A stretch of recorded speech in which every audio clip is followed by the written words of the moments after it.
नमस्कार, आप देख रहे हैं खबरदार। आपके साथ मैं हूं चित्रा त्रिपाठी। बड़ी खबर के साथ करेंगे खबरदार की शुरुआत। आपको बता दें, भारतीय जनता पार्टी की ओर से अपने और उम्मीदवारों की लिस्ट जारी कर दी गई है। बीजेपी ने 46 और उम्मीदवारों की लिस्ट जारी कर दी है। वडोदरा से पीएम के लड़ने की चर्चा पर अब विराम लग गया है। 2014 में प्रधानमंत्री ने वाराणसी के अलावा वडोदरा से भी चुनाव लड़ा था। अब रंजनबेन भट्ट को टिकट वडोदरा से दिया गया है, यानी कि प्रधानमंत्री नरेंद्र मोदी वडोदरा नहीं जाएंगे। वहीं राजकोट से मोहन भाई को मिला है टिकट। राजकोट में यह अहम जिम्मेदारी उन्हें दी गई है। दिग्गज चेहरों पर बीजेपी ने एक बार फिर से दांव लगाया है। गोवा, मध्य प्रदेश, झारखंड से कई दिग्गजों को मैदान में उतारा गया है। ये चेहरे आपको हम दिखा रहे हैं। किरीट भाई सोलंकी, जिनको अहमदाबाद वेस्ट से मैदान में उतारा गया है। मोहन भाई कुंडारिया राजकोट से मैदान में। केसी पटेल वलसाड से, नवसारी से सीआर पाटिल और रंजनबेन भट्ट वडोदरा से मैदान में। आपको बता दें कि गुजरात में कुल 26 लोकसभा की सीटें हैं और पूरी की पूरी सीटें गुजरात की 2014 में बीजेपी ने जीती थी। नरेंद्र सिंह तोमर को मध्य प्रदेश के मुरैना से टिकट, फगन सिंह कुलस्ते मांडला से, हिमाद्री सिंह को शहडोल से दिया गया है टिकट। 29 कुल सीटें मध्य प्रदेश की, जिनमें से 27 पर बीजेपी ने जीत हासिल की थी 2014 में। हालांकि विधानसभा में हार के बाद उसके लिए आगे के लिए मुश्किलें। जयंत सिन्हा बड़ा चेहरा हजारीबाग से मैदान में उतारे गए हैं। निशिकांत दुबे को गोड्डा से टिकट दिया गया है। अर्जुन मुंडा को खूंटी से मैदान में उतारा गया है। झारखंड में कुल 14 सीटें हैं और बीजेपी की कोशिश यही है कि ज्यादा से ज्यादा झारखंड की सीटों पर कब्जा जमाया जाए। ये वो बड़े चेहरे हैं जिनकी तस्वीरें हमने आपके सामने रखी हैं। बीजेपी की ओर से 46 और उम्मीदवारों के नाम का ऐलान आज कर दिया गया। और अब आगे बढ़ते हुए आपको दिखाते हैं बिहार में एनडीए के चुनावी फॉर्मूले को आज कैसे तय कर दिया गया है, जिसको लेकर यह तो पहले से ही कहा जा रहा था कि बिहार की 40 लोकसभा सीटों में से जेडीयू और बीजेपी 17 सीटों पर चुनाव लड़ रही हैं। बाकी की 6 सीटों पर रामविलास पासवान की पार्टी एलजेपी चुनाव लड़ेगी। आज एनडीए ने बिहार में 39 सीटों पर अपने उम्मीदवारों के नामों की लिस्ट भी जारी कर दी है। सबसे पहले इस लिस्ट की 10 बड़ी बातें हम आपको बता देते हैं। जैसा कि पहले से माना जा रहा था, पटना साहिब से शत्रुघ्न सिन्हा का टिकट काट दिया गया है। उनकी जगह इस बार केंद्रीय मंत्री रविशंकर प्रसाद चुनावी मैदान में हैं। वहीं नवादा के मौजूदा सांसद गिरिराज सिंह को अब की बार बेगूसराय से उम्मीदवार बनाया गया है। उनकी जगह नवादा सीट से एलजेपी के चंदन कुमार को टिकट दे दिया गया है। भागलपुर से शहनवाज हुसैन का भी टिकट काट दिया गया है। उनकी जगह जेडीयू के अजय कुमार मंडल एनडीए के उम्मीदवार बनाए गए हैं। बक्सर सीट से, भागलपुर में जेडीयू के बक्सर की बात करें, बक्सर सीट से बीजेपी के अश्विनी चौबे को टिकट दिया गया है। बिहार बीजेपी अध्यक्ष नित्यानंद राय को उजियारपुर लोकसभा सीट से बीजेपी ने टिकट दिया है। जबकि बात करें जमुई की, लोक जनशक्ति पार्टी के नेता और रामविलास पासवान के बेटे चिराग पासवान जमुई से चुनाव मैदान में उतरेंगे। इसके अलावा सारण सीट से बीजेपी के राजीव प्रताप रूढ़ी चुनाव लड़ेंगे। एनडीए की ओर से यह दावा किया गया है कि अब की बार बिहार में उसका प्रदर्शन 2014 से भी बेहतर होगा, जिसके लिए एनडीए ने अपने उम्मीदवारों की जो लिस्ट जारी की है उसमें जातीय समीकरण को भी साधने की पूरी कोशिश की गई है।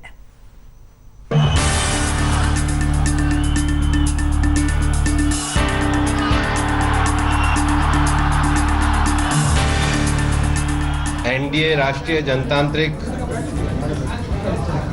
गठबंधन जो हमारा है, माननीय प्रधानमंत्री श्री नरेंद्र भाई मोदी जी के नेतृत्व में पूरे देश में एक मजबूत सरकार बनाने की दिशा में आगे बढ़ रहा है। हमारे भारतीय जनता पार्टी, जनता दल यूनाइटेड और लोक जनशक्ति पार्टी बिहार की हमारी जो लोकसभा के उम्मीदवारों की सूची में आपके सामने रखूंगा। बिहार में एनडीए ने 40 में से 39 सीटों पर उम्मीदवारों का ऐलान करते हुए दावा किया कि अब की बार बिहार में एनडीए की और तेज बयार बहेगी, जिसके लिए एनडीए ने उम्मीदवारों के चयन में जातीय समीकरण का पूरा ध्यान रखा है। एनडीए उम्मीदवारों की लिस्ट का विश्लेषण करने पर पता चलता है कि बीजेपी ने 17 में से 9 अगड़ी जाति के और बाकी पिछड़ी या अति पिछड़ी जाति के उम्मीदवार उतारे हैं। जेडीयू ने सिर्फ 2 सीटों पर ही अगड़ी जाति के उम्मीदवार उतारे हैं, जबकि 13 सीटों पर जेडीयू ने पिछड़ी या अति पिछड़ी जाति के उम्मीदवार खड़े किए हैं। गया और गोपालगंज की सीट अनुसूचित जाति के लिए आरक्षित होने की वजह से जेडीयू ने दलित उम्मीदवारों को उतारा है। पिछले लोकसभा चुनाव में 38 सीटों पर लड़कर महज 2 सीटें जीतने वाली जेडीयू अब की बार 17 सीटों पर लड़ रही है। लिस्ट जारी होने के बाद जेडीयू ने एक बार फिर बिहार में प्रचंड जीत हासिल करने का दावा किया।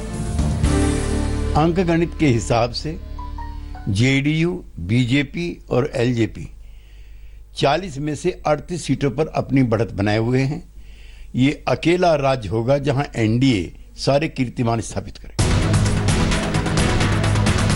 लोक जनशक्ति पार्टी की बात करें तो रामविलास पासवान ने अपने बेटे चिराग पासवान को जमुई से टिकट दिया है।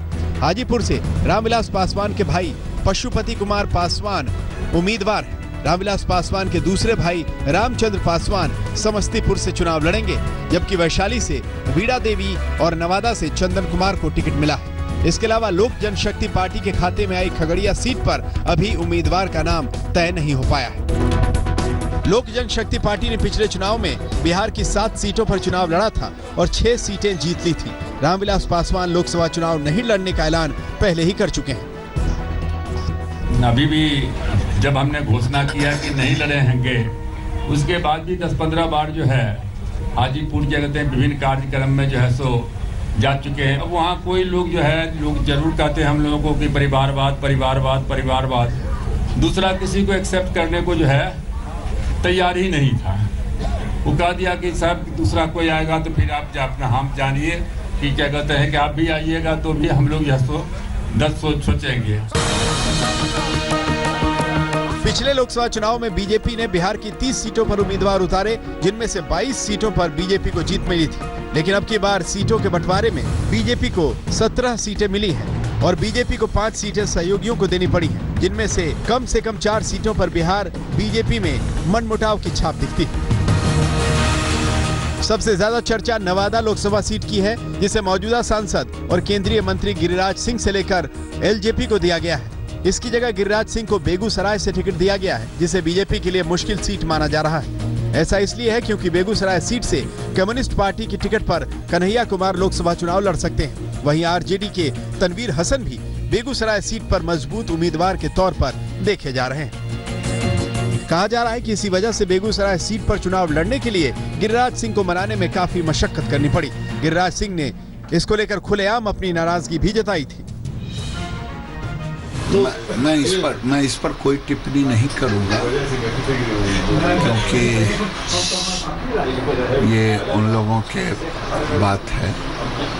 इतना जरूर है कि मैंने अंतिम दम तक कहा था कि मैं चुनाव लड़ूंगा तो नवादा से लड़ूंगा। देखिए, मैं कार्यकर्ता था और आज भी कार्यकर्ता हूँ सांसद होकर, और आगे भी कार्यकर्ता रहूंगा। गिरिराज सिंह को तो तब भी बीजेपी ने बेगूसराय से टिकट दे दिया, लेकिन शाहनवाज हुसैन का टिकट अब की बार काट दिया गया। 2014 में भागलपुर सीट से बीजेपी के राष्ट्रीय प्रवक्ता शाहनवाज हुसैन चुनाव लड़े थे और हार गए थे। इस बार भागलपुर की सीट जेडीयू के पाले में चली गई।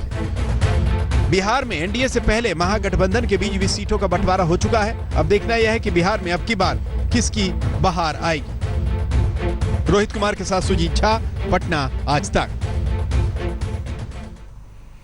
और जैसा कि सबको पहले से ही उम्मीद थी कि बीजेपी को शत्रु तेवर दिखाने वाले शत्रुघ्न सिन्हा से बीजेपी किनारा कर लेगी, वैसा ही हुआ।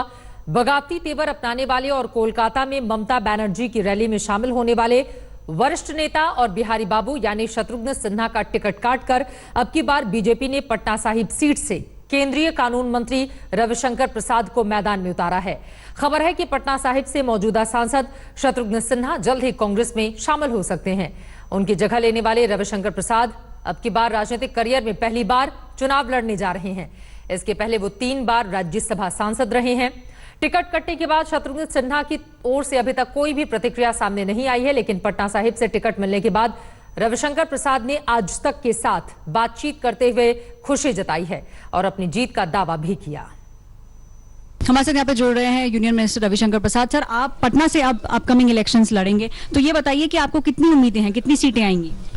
मैं बहुत कृतज्ञ हूँ पार्टी का कि उन्होंने मुझे अवसर दिया है।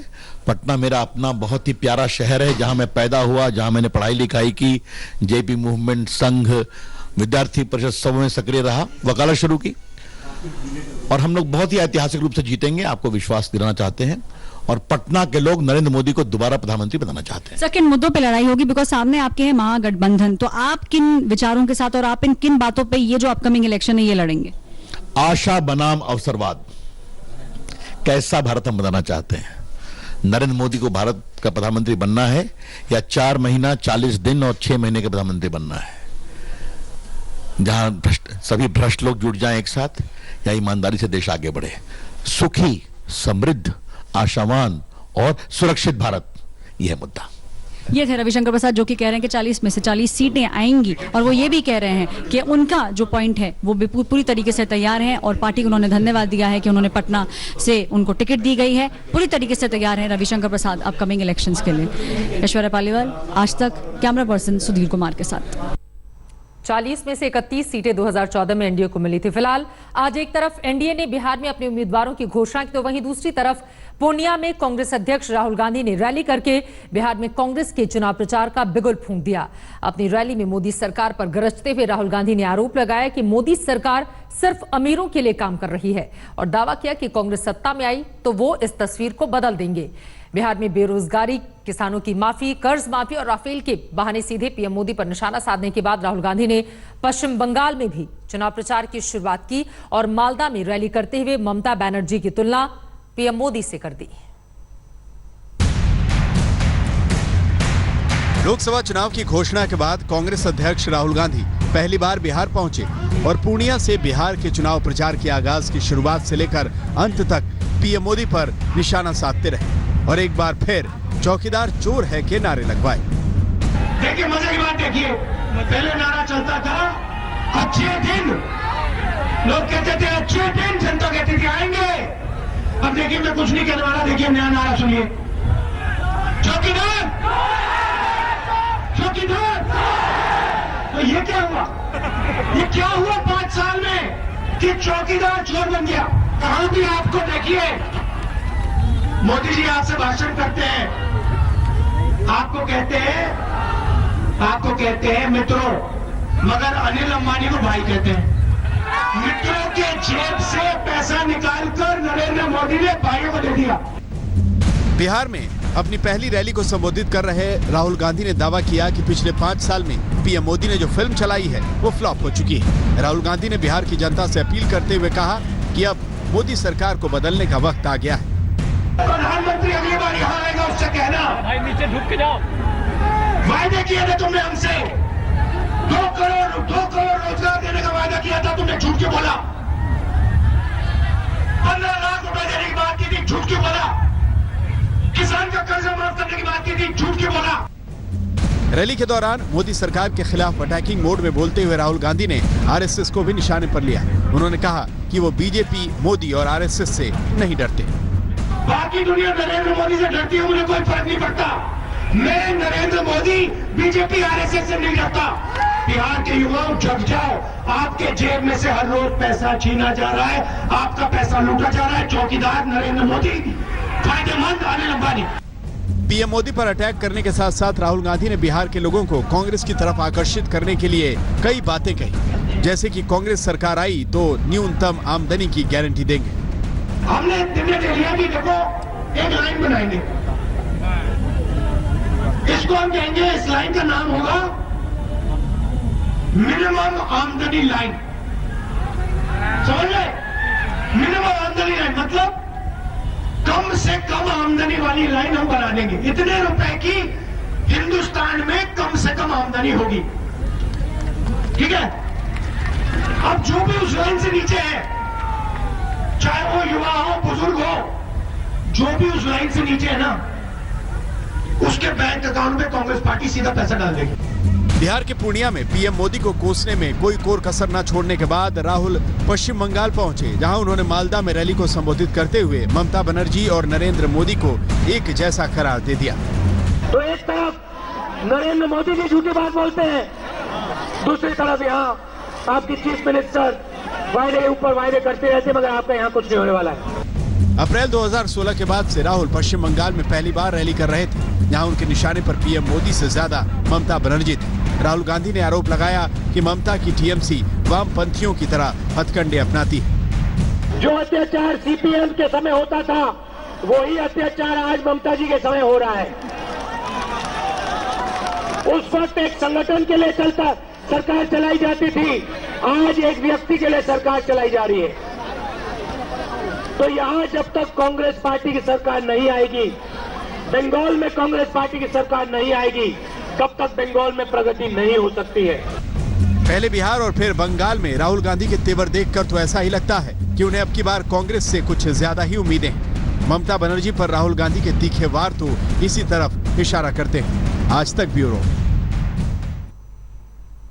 चुनावी मौसम में आरोप प्रत्यारोप की बरसात होना आम बात मानी जाती है। बिहार में जिस वक्त राहुल गांधी बीजेपी और पीएम मोदी पर आरोपों की बौछार कर रहे थे, उसी वक्त बीजेपी के राष्ट्रीय अध्यक्ष अमित शाह ने दिल्ली में प्रेस कॉन्फ्रेंस की और कांग्रेस नेता सैम पित्रोदा के बयान को लेकर राहुल गांधी को आड़े हाथों लिया। पुलवामा आतंकी हमले को रूटीन अटैक घटना बताने वाले सैम पित्रोदा के बयान पर अमित शाह ने राहुल गांधी को देश से माफी मांगने का चैलेंज दिया।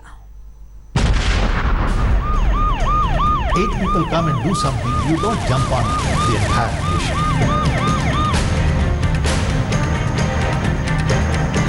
जब देश पर इस प्रकार के आतंकी हमले होते हैं, कांग्रेस पार्टी और उनके इतने प्रमुख पदाधिकारी बातचीत का रास्ता सुझाते हैं, इससे कांग्रेस पार्टी सहमत है क्या? कांग्रेस पार्टी हर बार चुनाव नजदीक आती है तो तुष्टीकरण की राजनीति करती है। हमें इसमें कोई आपत्ति नहीं है, देश की जनता इसको जानती है, परंतु वोट बैंक की राजनीति क्या देश हित से ऊपर हो सकती है? बीजेपी अध्यक्ष अमित शाह का यह बयान कांग्रेस नेता और ओवरसीज कांग्रेस के चीफ सैम पित्रोदा के उस बयान पर पलटवार है जिसमें सैम पित्रोदा पाकिस्तान से हमदर्दी जता रहे थे और बालाकोट एयर स्ट्राइक में मारे गए आतंकवादियों की संख्या जानना चाह रहे थे। If you say 300 people were killed, I need to know that. We all need to know that. People of India need to know that.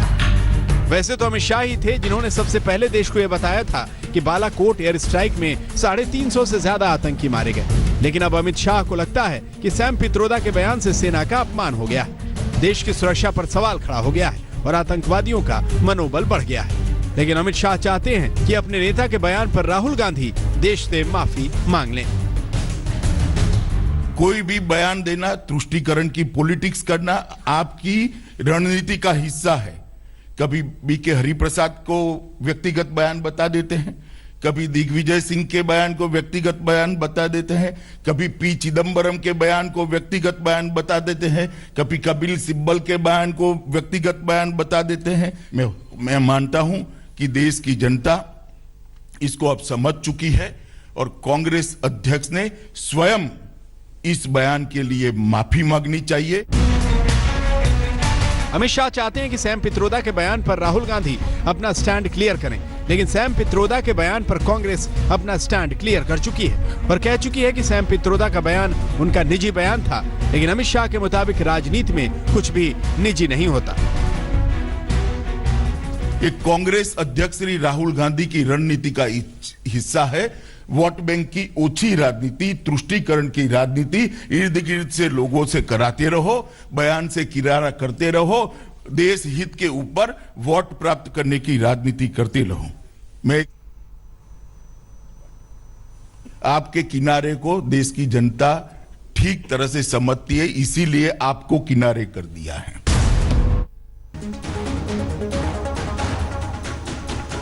आप देख रहे हैं खबरदार। अगली बड़ी खबर आपको दे दें, गुड़गांव की घटना पर खट्टर सरकार कानून व्यवस्था को लेकर घिर गई है, क्योंकि गुंडे घंटों तक हंगामा मचाते रहे और गुरुग्राम की पुलिस सोती रही। आरोप तो यह भी है कि बार बार बुलाए जाने के बाद भी पुलिस मौके पर नहीं पहुंची। वीडियो वायरल होने के बाद सरकार और पुलिस की साख पर सवाल खड़े हो गए हैं। अल्लाह, घर में घुस गया, घर में घुस गया, घर में घुस गया। अल्लाह, अल्लाह,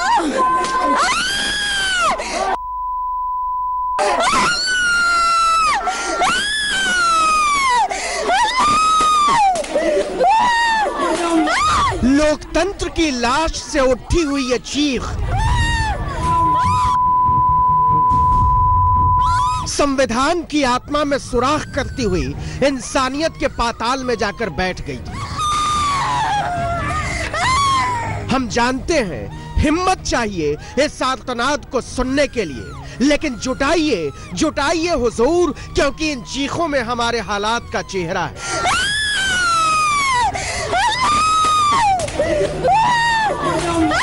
आप ही बताइए क्या मजहब हो सकता है? गले की तलहटी से निकले इस पुकार का क्या मजहब हो सकता है? मेहमान के लिए केतली में चाय का पानी उबाल रही औरत का क्या मजहब हो सकता है? दवा खाकर छत में धूप में अखबार पढ़ रहे एक बुजुर्ग का क्या मजहब हो सकता है? अपनी अम्मा के आंचल से लुका छिपी खेल रहे बच्चों का। बच्चे मत मारो भाई, बच्चों को ये तो छोटे छोटे बच्चे तो आइए साहब, नए हिंदुत्व के कारखाने में आपका स्वागत है। औरतों के कंधों से दुपट्टा खींचने वाला हिंदुत्व, बच्चों की जुबान खींचने वाला हिंदुत्व, बुजुर्गों पर वार करने वाला हिंदुत्व, बेटियों की रूह नोचने वाला हिंदुत्व। स्वागत है इंसान पर इंसान के विश्वास के बूचड़ खाने में। भारत माता की जय बोलिए। अम्मी को कुछ नहीं कहना है, अम्मी को कुछ नहीं कहना है। तो आइए हुजूर, हम निभाएं अपना दस्तूर, आप जनता होने का फर्ज निभाइए हम सहाफियत का। पूछिए मोहल्ला जिला, पूछिए सूबा, पूछिए कि वक्त क्या हुआ था, पूछिए कि पुलिस कहाँ थी, पूछिए कि पड़ोसी कहाँ थे, पूछिए कि कहाँ था सरकार का फरमान, पूछिए कि कहाँ था समाज का ईमान। पूछिए न हुजूर, पूछिए कि हाकिम के द्वारपाल कहाँ थे, शहर के कोतवाल कहाँ थे, जमहूरियत के रखवाल कहाँ थे।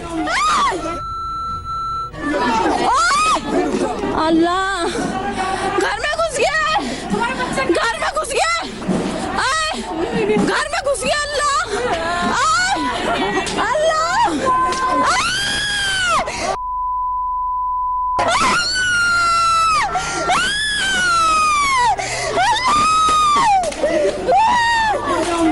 तो सुनिए कहानी इस हिंदू मुसलमान की, धर्म की, ईमान की, बेहयाई के तूफान की। दिन दहाड़े फाटक तोड़कर घरों में घुस आए ये लोग अपने आप को नए हिंदुत्व का नया खलीफा कहते हैं, और ये छत दिलशाद के घर की है। तो मोहल्ला भूपनगर, थाना भोंडसी, जिला गुरुग्राम, सूबा हरियाणा और देश भारत। जी हाँ, भारत।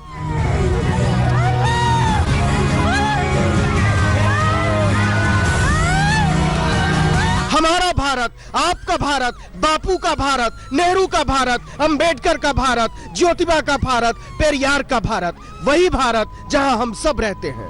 उस भारत की आत्मा पर हिंदुत्व की लंगोटी में पलने वाले हैवान पत्थर फेंक रहे थे।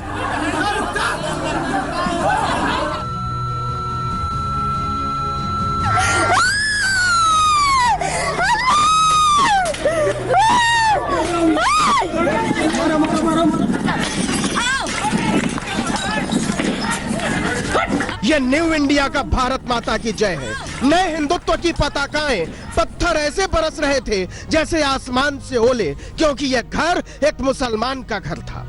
छत तक चढ़ा ये लोग भारत माता के सपूत हैं। औरत पर लाठी बरसाओ, भारत माता की जय। बुजुर्गों के पैर तोड़ो, भारत माता की जय। बच्चों को भी मत छोड़ो, भारत माता की जय।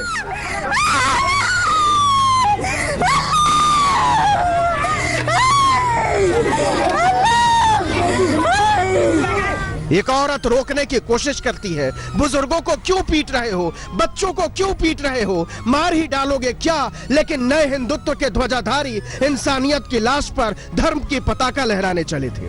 घर में घुस रहे, औरतों पे वार कर रहे हैं, घर में घुस के औरतों पे वार कर रहे हैं, औरतों पे। क्या हुआ?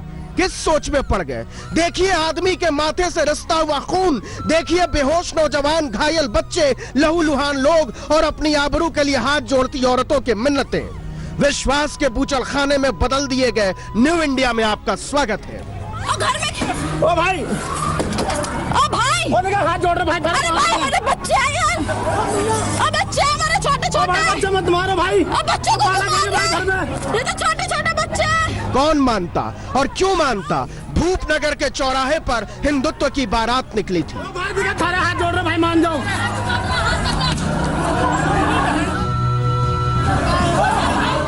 ये होली के रोज की बात है, जब दुनिया भाईचारे के रंग लगा रही थी। दुश्मनों तक को गले लगा रही थी। उस रोज नए हिंदुत्व के देवताओं पर खून सवार हो गया था। वो बच्चों के खून से होली खेल रहे थे, बुजुर्गों की उखड़ती सांसों से होली खेल रहे थे, बच्चियों की आंखों में उतरी दहशत से होली खेल रहे थे। ओ भाई हाथ जोड़ रहे भाई। अरे भाई मेरे बच्चे हैं यार, अब बच्चे हैं मेरे छोटे छोटे। बच्चे मत मारो भाई, अब बच्चों को मत मारो, ये तो छोटे छोटे बच्चे हैं। लुटी हुई सांसों, उजड़े हुए ईमान और टूटे हुए भरोसे की ये सहमी हुई गलियां ही अगर नया हिंदुस्तान है तो इसे अभी इसी वक्त बदल दो। इस देश के बच्चों, औरतों और बुजुर्गों पर बरसाए गए इन पत्थरों ने भारत माँ के आंचल पर डाका डाला है। हिमांशु मिश्रा के साथ नीरज वशिष्ठ, गुरुग्राम, आज तक। गुरुग्राम में होली के दिन जो हुआ उसने पूरे देश को झकझोर कर रख दिया। उस घटना का वीडियो देश के कोने कोने में पहुंच चुका है। हिंदू और मुसलमान के नाम पर फैलाई जा रही नफरत कहां पहुंच चुकी है उसे देखकर हर देशवासी का सिर शर्म से झुक जाता है। गुंडे घर में घुस गए, न औरतों को छोड़ा, न बच्चों को और न ही बुजुर्गों को।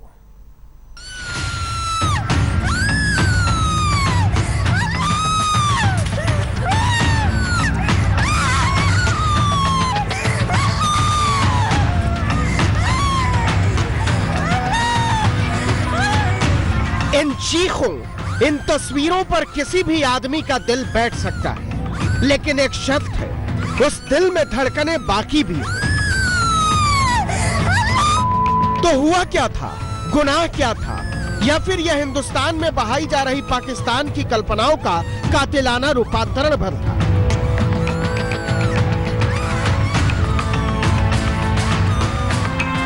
हाँ सर, हम अपने छोटे छोटे बच्चों के साथ, फैमिली के साथ खेल रहे थे। ये बच्चे खेल रहे थे हमारे साथ में, तो वे लोग आए और आके दो जने बाइक पे और कहने लगे कि तुम यहाँ क्या कर रहे हो। भाई खेल रहे हैं हम, तो उन्होंने कहा तुम्हें यहाँ क्या मतलब, पाकिस्तान जाके खेलो। पाकिस्तान नफरत का एक ऐसा अल्फाज बन गया है जिसे इस देश के बड़े बड़े नेताओं ने चुनाव में वोट का सामान बना दिया। उन्हें मालूम नहीं कि उनकी अनर्गल बयानबाजियां इस अमन पसंद देश को आहिस्ता आहिस्ता जहन्नुम बना देंगी।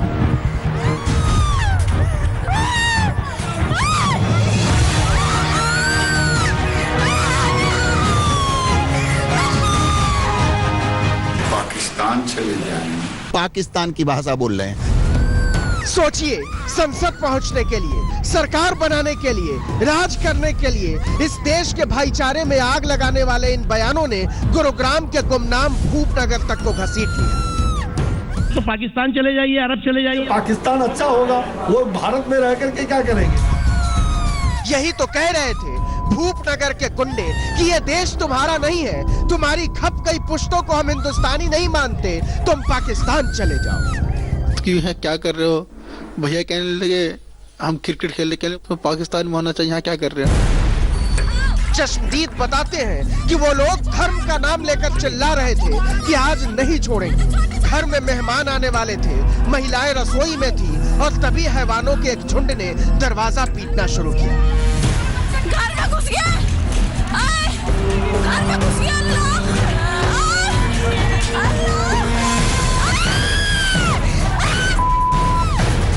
21 साल की एक लड़की किसी तरह बचकर ऊपर के कमरे की ओर भागी और वहीं से उसने यह वीडियो बनाया जो आपके सामने है, इस घटना की गवाही बनकर। मैं हाथ जोड़ने लगी, मेरा भैया मान जाओ, उन्होंने कहा हट, लठिया मारी इधर, फिर वो भाला सा लग गया, उन्होंने कहा हट जाओ। मैं रोकती हुई चली गई ऊपर तक, फिर गेट इन्होंने ऊपर से कुंडी लगा ली डर के, तो जंगले को तोड़ दिया उन्होंने भाले से, सारे उसमें को निकल के चले गए। वो कुछ भी सुनने को तैयार नहीं थे, किसी को छोड़ने को तैयार नहीं थे। उन्हें केवल इतना पता था कि यह घर दिलशाद का घर है, दिलशाद मुसलमान है और मुसलमानों को इस देश में रहने का हक नहीं है, उन्हें पाकिस्तान भेजें। घर के अंदर से मैं भी बाहर था, बाहर से जब अंदर आया ना, अंदर आने के बाद सीधा मेरे सिर में डंडा मारा। डंडा मारने के बाद मैं तुरंत बेहोश हो गया, फिर मुझे पता नहीं चला मुझे कैसे मारा, कहाँ मारा। बच्चों के खेल के बहाने जो हुआ था वो बच्चों का खेल नहीं था। ये नफरत की खेती की बरसों से बोई जा रही वो फसल है जिसे चुनाव से पहले काटने के लिए बेचैन हो उठे हैं कत्लो गारत के किसान। 50-60 के समथिंग में आने के बाद फिर हम अपने घर के अंदर जो घुसे ना, हमारे पीछे पीछे आए, फिर हम ऊपर चले गए। दिलशाद को मार मार कर बेहोश कर दिया, साजिद घायल पड़ा है और घर की औरतें हर दस्तक पर डर जाती हैं कि अब की जान ही न ले लें। दो को तो ऐसी हालत कर दी, बिल्कुल मरे हुए छोड़ के गए। रूह कांप जाती है ये आवाज सुनकर। और ये किसी झुमरी तिलैया झंझारपुर मोकामा गुड्डा या गुमला की घटना नहीं है, राष्ट्रीय राजधानी क्षेत्र में घटा है ये, जिस गुरुग्राम को साइबर सिटी होने पर घमंड है। डंडा मारने के बाद मैं तुरंत बेहोश हो गया, फिर मुझे पता नहीं चला मुझे कैसे मारा, कहाँ मारा। सच ये है कि राम राज्य की स्थापना की शोखियां बघारने वालों ने इंसानियत के मोहल्लों में शैतानों की रूहें भर डाली है। ये रूहें मजाक उड़ाती हैं, देश का मजाक, लोकतंत्र का मजाक, आदमी का मजाक, आदमी में आदमी के विश्वास का मजाक। और इस मजाक पर मुक्का फाड़कर चीखती हैं मादरे हिंद की बेटियां कि हमारे आंचलों के चीथड़े उड़ाकर कौन सा मुल्क बनाने चले हो तुम। आज तक ब्यूरो। गुरुग्राम की घटना जिसने पूरे देश को शर्मसार करके रख दिया है। आपको दिखाते हैं हुआ क्या था। कुछ लड़के मैदान में क्रिकेट खेल रहे होते हैं। आरोपों के मुताबिक 3 मोटरसाइकिलों से 9 लड़के पहुंचते हैं। किसी बात पर बहस शुरू हो जाती है और फिर वो पाकिस्तान चले जाने की धमकी देते हैं। लगता है बात यहीं पर खत्म हो गई, लेकिन इसके बाद हथियारबंद गुंडों का गिरोह उनके घर पहुंच जाता है। इसके बाद जो हुआ वो तो एक काली तारीख में अब दर्ज हो चुका है।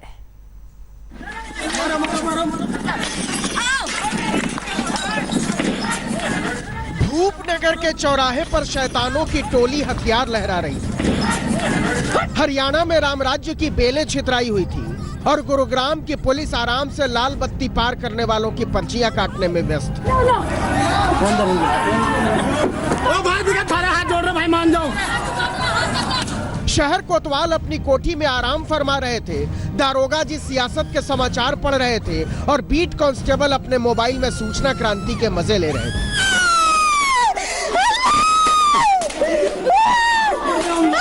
गुंडे पहले चौराहे पर जमा हुए, फिर पत्थरबाजी शुरू हुई, फिर दरवाजा तोड़ा और इसके बाद इत्मीनान से औरतों को पीटा, बच्चों को पीटा, बुजुर्गों को मारा। खट्टर सरकार का इकबाल बुलंद रहे, राम राज्य की बहार आई हुई।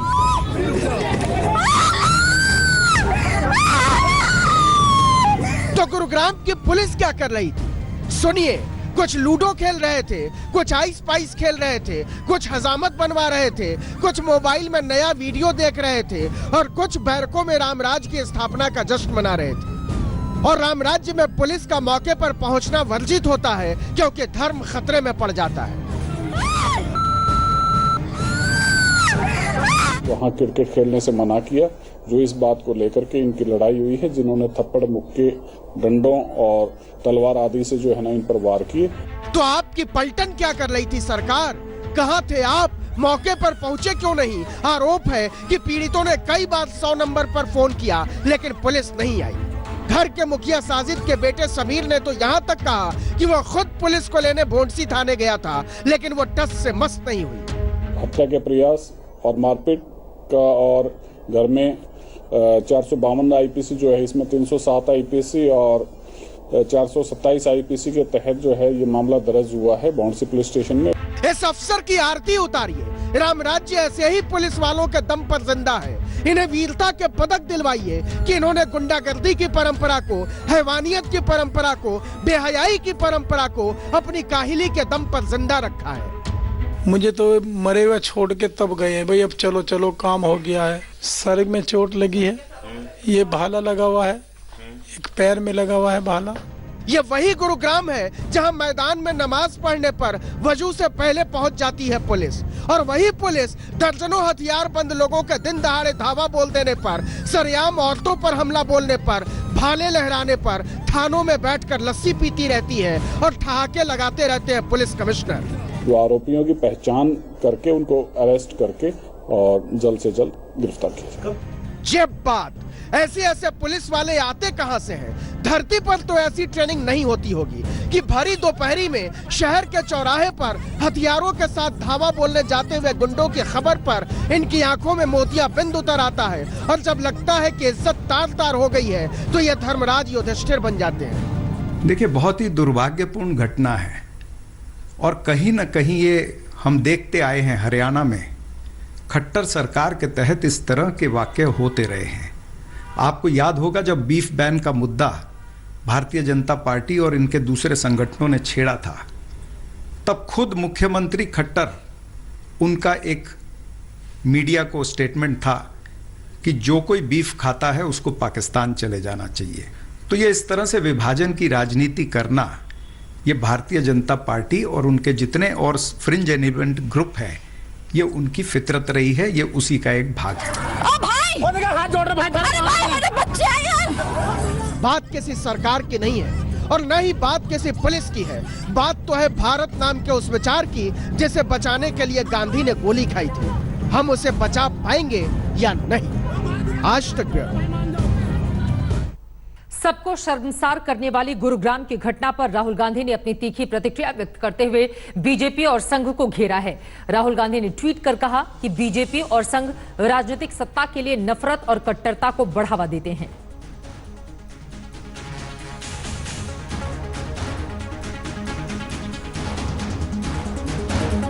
चलिए इसी के साथ खबरदार में आज के लिए बस इतना ही, लेकिन देश और दुनिया की हर बड़ी खबर के लिए आप बने रहिए आज तक के साथ।